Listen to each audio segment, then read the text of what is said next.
రామారావు, మొన్న పండగ అత్తగారింటికి వెళ్ళినప్పుడు మీ ఊరు కులుకు భజన డాన్స్ మిస్ అయిపోయావురా. ఎరా రాఘవ, ఏంటి కొత్తగా గడ్డం? ఏముంది, 4 రోజులు లీవ్లో ఉన్నా. బద్ధకం. వచ్చే వారం ఆఫీస్కి వెళ్ళాలి, అప్పుడు తీస్తా. అది సరే కానీ నువ్వేంట్రా దూరదర్శన్, పండక్కి తప్పితే మీ ఊరు పక్కకే రావడం లేదు? నీకేంటి రాఘవ, ఏమైనా చెప్తావు? స్టేట్ గవర్నమెంట్ ఉద్యోగం కూర్చోబెట్టి పెడుతున్నారు. మా పరిస్థితి ఇది వరకుట్లో లేదురా. చాలా ప్రైవేట్ ఛానల్స్ వచ్చేస్తున్నాయి. మేము గట్టిగా కష్టపడకపోతే నిలబడటం కష్టం. గంగాధర్, నువ్వు ఎంత కష్టపడ్డా నిలబడటం కష్టమే. ఆల్రెడీ జెమిని టీవీ, ఈటీవీ అని ప్రైవేట్ ఛానల్స్ టౌన్ల వరకు వచ్చేసాయి. నెక్స్ట్ ఇంకా ఊళ్ళకే. నానా సలీం, మీరు కష్టపడకపోయినా అంతే. సెల్ ఫోన్ టెక్నాలజీ చాలా స్పీడ్గా వచ్చేస్తుంది. నియర్ ఫ్యూచర్లో మీ ల్యాండ్ ఫోన్లు అన్నీ మాయమే. అందుకే మేమంతా కష్టపడి మా డిపార్ట్మెంట్ నిలబెడతాం. అబ్బో, చానాలకి చిన్ననాటి స్నేహితులంతా ఒకే చోట చేరారే. ఏంటి రామరు, మన ఊరికి ట్రాన్స్ఫర్ చేసిన తర్వాత చేతులు కట్టేసినట్టు ఉండదా? ఇక్కడ నువ్వు సాల్వ్ చేయడానికి పెద్ద సమస్యలు లేవు, అలాగని నువ్వు చేయడానికి పనులు లేవు. డ్యూటీలో ఎప్పుడు జాయిన్ అవుతుండవు? రేపే. అయితే ఇంకా పనుంటే తప్ప రేపటి నుంచి కనపడరా. కొత్త ఎప్పుడు వస్తాడేమో గానీ పాతనైతే 11 గంటలకు వచ్చి టెన్షన్ 1 గంటకు వెళ్ళిపోయాడు. సుఖం ఉండేది మనకి. అవును కదా. గర్జన ఆడేం చేస్తా ఉండవు, సార్ వచ్చేసి ఉన్నాడు, జనాల్ని కలుస్తా ఉన్నాడు. సార్ వచ్చింది. సార్ పట్టుకోండి, పట్టుకోండి. సార్ వచ్చేసాడు.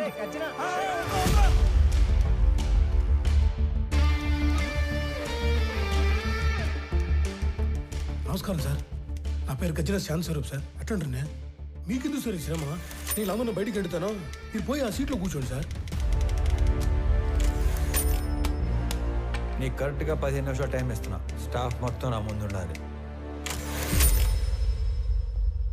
అందరూ వచ్చేసినట్టేనా? వచ్చేసారు sir.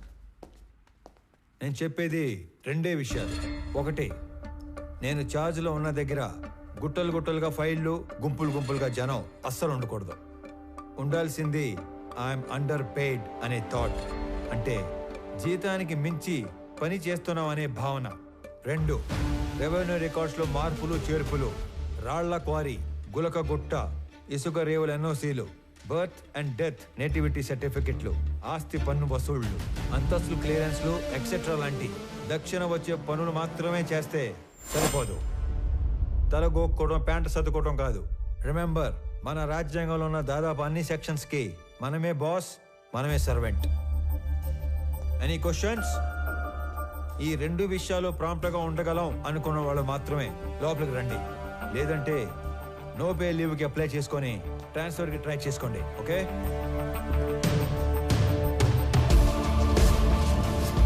There is no privacy, no protocol in my office. నేను చేసే పని మీకు కనపడాలి, మీరు చేసే పని నాకు కనపడాలి. Only progress that matters.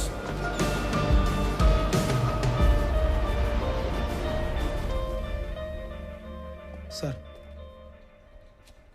ఇతని అర్జీ చాలా ఏళ్ళుగా పెండింగ్లో ఉంది. కౌలు రైతు, 2 ఎకరాల ప్రభుత్వ బీడి భూమిని చూసుకొని అప్లికేషన్ పెట్టుకున్నాడు. కానీ అప్పర్ క్యాస్ట్. అతనికి ఆ భూమి ఇవ్వలేమని చెప్పినా కూడా ఆఫీస్ చుట్టూ తిరుగుతూనే ఉన్నాడు సార్. ఇప్పుడు కూడా మీతో గోడు చెప్పుకుంటానని నా ప్రాణం జోడేస్తున్నాడు సార్. అయ్యో, రైతు తన 10 వేళ్ళు మట్టిలో పెడితే గాని మన 5 వేళ్ళు నోట్లోకి వెళ్ళావు. అడంగల్ 13వ కాలంలో అతని పేరు రాసి తీసుకునిరా, నేను సంతకం పెడతాను. గవర్నమెంట్ కోర్టుకు వెళ్తుంది. అది కోర్టులో తేలేలోపు నేను రిటైర్ కూడా అవుతాను. ఈ లోపు రైతు వ్యవసాయం చేసుకుంటాడు. అయ్యా, చచ్చేలోపు 1 సెంటు భూమి కన్నా ఆసామిని అవుదాం అనుకున్నానయ్యా. నీ వల్ల నా కళ నెరవేరింది. నువ్విచ్చే ఆ మట్టిలో మాణిక్యాలు పండిస్తానయ్యా, మాణిక్యాలు పండిస్తాను. చూస్తా ఉండు మళ్ళా. ఒక్కొక్క మనిషి ఎంత పని చేయొచ్చా? మనం ఏళ్ల కొద్దీ చేయని పనిని కొన్ని వారాల్లో చేయించాడు ఆయన. మొగలాయి సార్. లేదంటే రోజు 6 గంటలకు ఆఫీసు బేగ వేసే టయానికి 56 మంది వెయిట్ చేస్తూ ఉండేవారు. ఇంకా 6 గంట టైం ఉంది, 2-3 కన్నా ఎక్కువ లేరు. ఆయన ఏదో మాయ చేశాడు సార్. పెద్ద మాయ చేశారా. మనం ఎంతోమంది దగ్గర పనిచేసాం. కాలం నీడలో వాళ్ళందరినీ మర్చిపోయాం. కానీ ఇతని నీడలో కాలాన్నే మర్చిపోయాం. గుర్తుండిపోతారా? రే అనంతు, పెద్దమ్మ చెప్పింది, వదిన చెప్పిందని సాకుతో నువ్వు టౌన్లో షాపింగ్ అయిపోయాక ఆఫీస్కి వచ్చిన డిస్టర్బ్ చేయవద్దు. సర్లేనా, ఒక్కసారికి ఈడు చూడు, నడి రోడ్డు ఎటా నడుస్తుడా. ముసలోడా,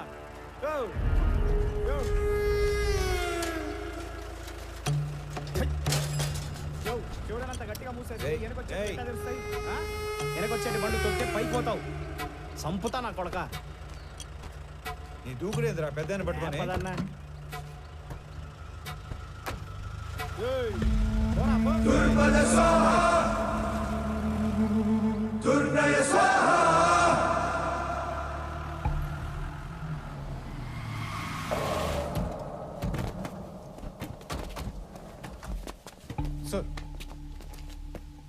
ఇంత కష్టమైన పని అని తెలియక పెద్ద పోసు కొట్టి మిమ్మల్ని నమ్మి ఈ పని టేకప్ చేశా.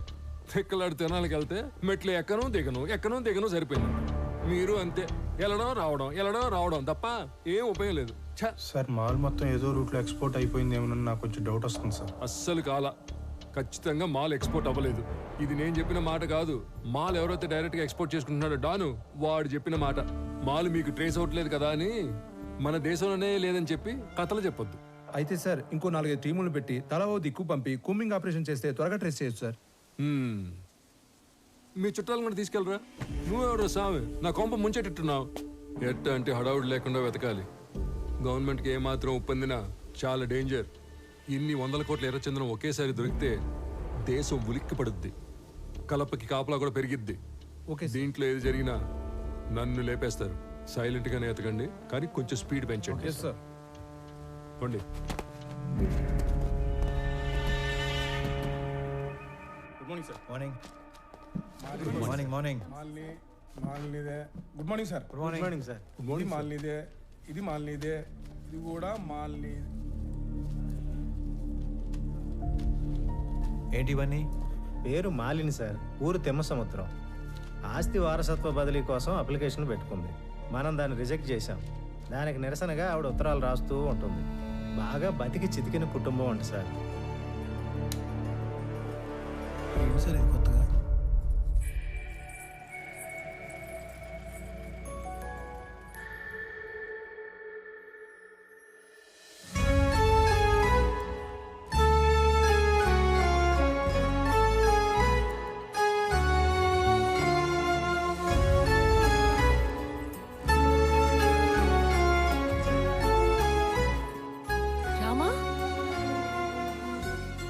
ఎన్నేళ్ళైంది నిన్ను చూసి.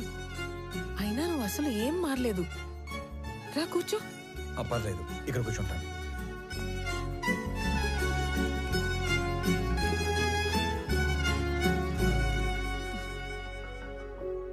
నీ పేరేంటి తల్లి? రామలక్ష్మి.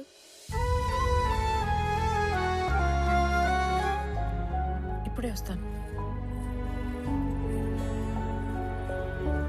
స్కూల్కి వెళ్తున్నావా?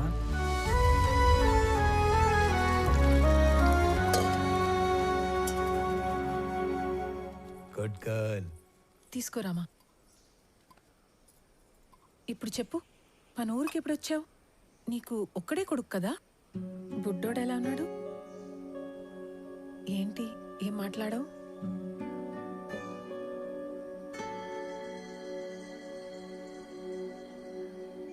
అసలు ఏం జరిగింది? రామా, నువ్వు వెళ్ళి ఆడుకో తల్లి.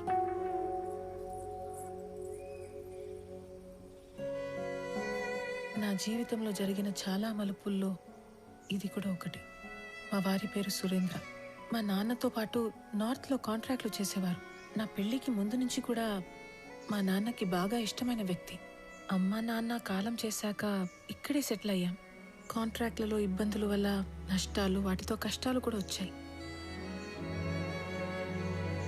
వర్మ అనే తన ఫ్రెండ్ ఏదో కొత్త బిజినెస్ ప్లాన్ ఉందంటే కలిసి వస్తానని వెళ్ళిన మనిషి తిరిగి రాలేదు. నేను ఏడ్చి ఏడ్చి కన్నీళ్లు కూడా రావట్లేదు. అవును, ఇవి నీ చేతికి ఎలా వచ్చాయి?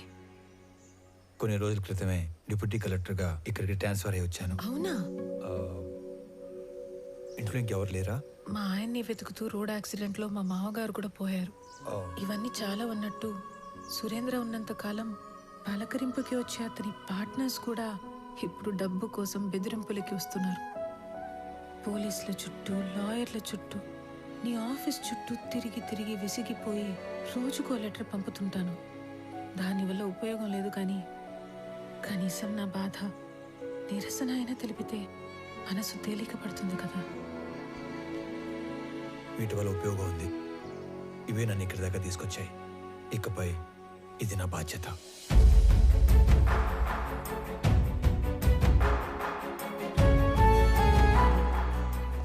ఇన్నేళ్ల ప్రేమలో ఓడిపోయినా ఆ బాధని లోపలే దిగమింగుకొని చిరునవ్వుతో వెళ్లిన రామ నాకు దూరమయ్యి దాదాపు 7 సంవత్సరాలయ్యింది. దిక్కుతోచని పరిస్థితుల్లో ఉన్న నన్ను వెతుక్కునొచ్చి భరోసా ఇచ్చి వెళ్తున్న రామాని చూస్తుంటే చాలా జ్ఞాపకాలు గుర్తుకొస్తున్నాయి.